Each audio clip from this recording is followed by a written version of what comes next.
আজকের ভিডিওতে আমরা জানব কিভাবে মাউসে স্পর্শ বা টাচ না করে ফাইল তৈরি করা যায় এবং কিভাবে বুঝব যে কোনো ফাইল ভাইরাস দ্বারা এফেক্টেড না সেভ।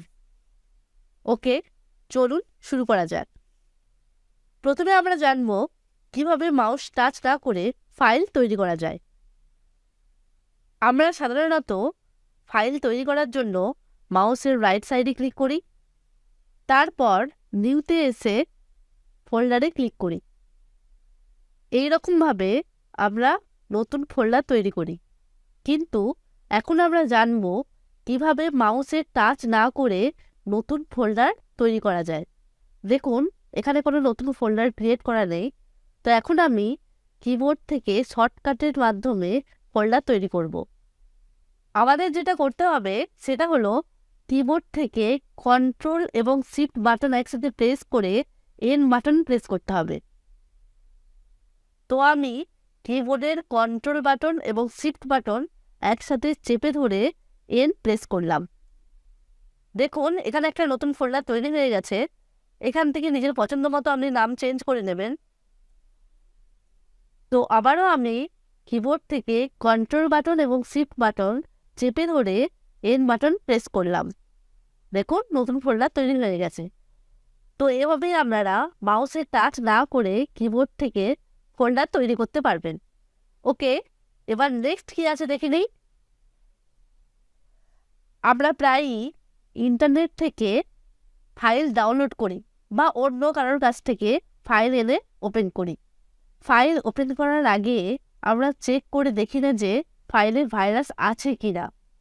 যদি ফাইলের মাধ্যমে ভাইরাস একবার কম্পিউটারে প্রবেশ করে তাহলে কম্পিউটারে অনেক বড় ক্ষতি হতে পারে। তাই সব সময় ভাইরাসের হাত থেকে কম্পিউটারকে রক্ষা করার চেষ্টা করবেন। এখন আমি যেই ওয়েবসাইটটা আপনাদের সাথে শেয়ার করব সেটার নাম হলো virustotal.com।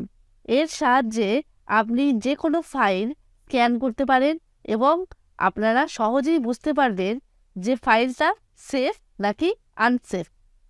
ওকে, তো প্রথমে ব্রাউজার ওপেন করবেন। তো আমি ব্রাউজার হিসাবে গুগল ক্রোম ওপেন করলাম। তারপর সার্চ বারে গিয়ে লিখবেন virustotal.com। তারপর কিবোর্ডে এসে এন্টার বাটনে প্রেস করবেন।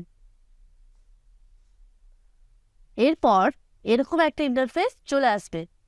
আপনাদের সুবিধার জন্য এই ভাইরাস টোটালের লিঙ্কটা আমি ভিডিওর ডেসক্রিপশন বক্সে দিয়ে দেব। আপনারা লিঙ্কটা কপি করে এইভাবে সার্চ বারে পেস্ট করে দেবেন। তারপর কিবোর্ড থেকে এন্টার বাটন প্রেস করবেন। তাহলেই এরকম ইন্টারফেস চলে আসবে।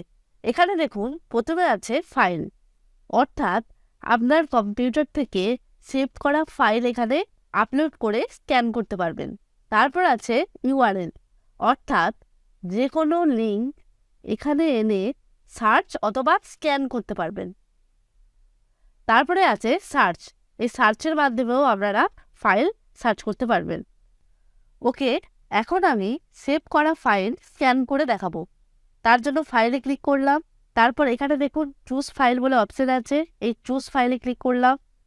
আপনারা যদি ফাইলটা ডি ড্রাইভে রাখেন তাহলে ড্রাইভ ডি সিলেক্ট করবেন, যদি ডেস্কটপে রাখেন তাহলে ডেস্কটপ সিলেক্ট করবেন। আপনারা যেই ফাইলটা স্ক্যান করতে চান সেই ফাইলটা সিলেক্ট করে নেবেন। তো আমি এখন এই পিডিএফ ফাইলটা স্ক্যান করব। তো তার জন্য এর উপরে ক্লিক করলাম, তারপর ওপেনে ক্লিক করলাম। আপনারা দেখতেই পেলেন ফার্স্টে চেক হলো, তারপর এরকম দেখাচ্ছে। দেখুন, এখানে দেখাচ্ছে no security vendors and no sandboxes flagged file as malicious. আপনারা দেখতেই পাচ্ছেন ফাইলটা পুরো সেফ। এখানে আছে 0, অর্থাৎ 0 ভাইরাস, অর্থাৎ পিডিএফ ফাইলটা সেফ। যদি কোনো ফাইল এরকম দেখায় বা রেড কালারের এরকম ওয়ার্নিং দিতে থাকে তাহলে আপনারা বুঝবেন যে ফাইলে ভাইরাস আছে। সেই ক্ষেত্রে ফাইলটা ইউজ না করাই বেটার। ভাইরাস আক্রান্ত ফাইল ওপেন করলে কম্পিউটারে অনেক বড় ক্ষতি হয়ে যেতে পারে। তো এভাবেই আপনারা স্ক্যান করে দেখবেন যে ফাইল সেফ নাকি আনসেফ। আমি মনে করি এই সার্ভিসটা কম্পিউটার প্রোটেক্ট করার জন্য সবারই ব্যবহার করা উচিত। তো আজ এই পর্যন্তই, ফিরে আসবো নতুন ভিডিও নিয়ে। Thank you.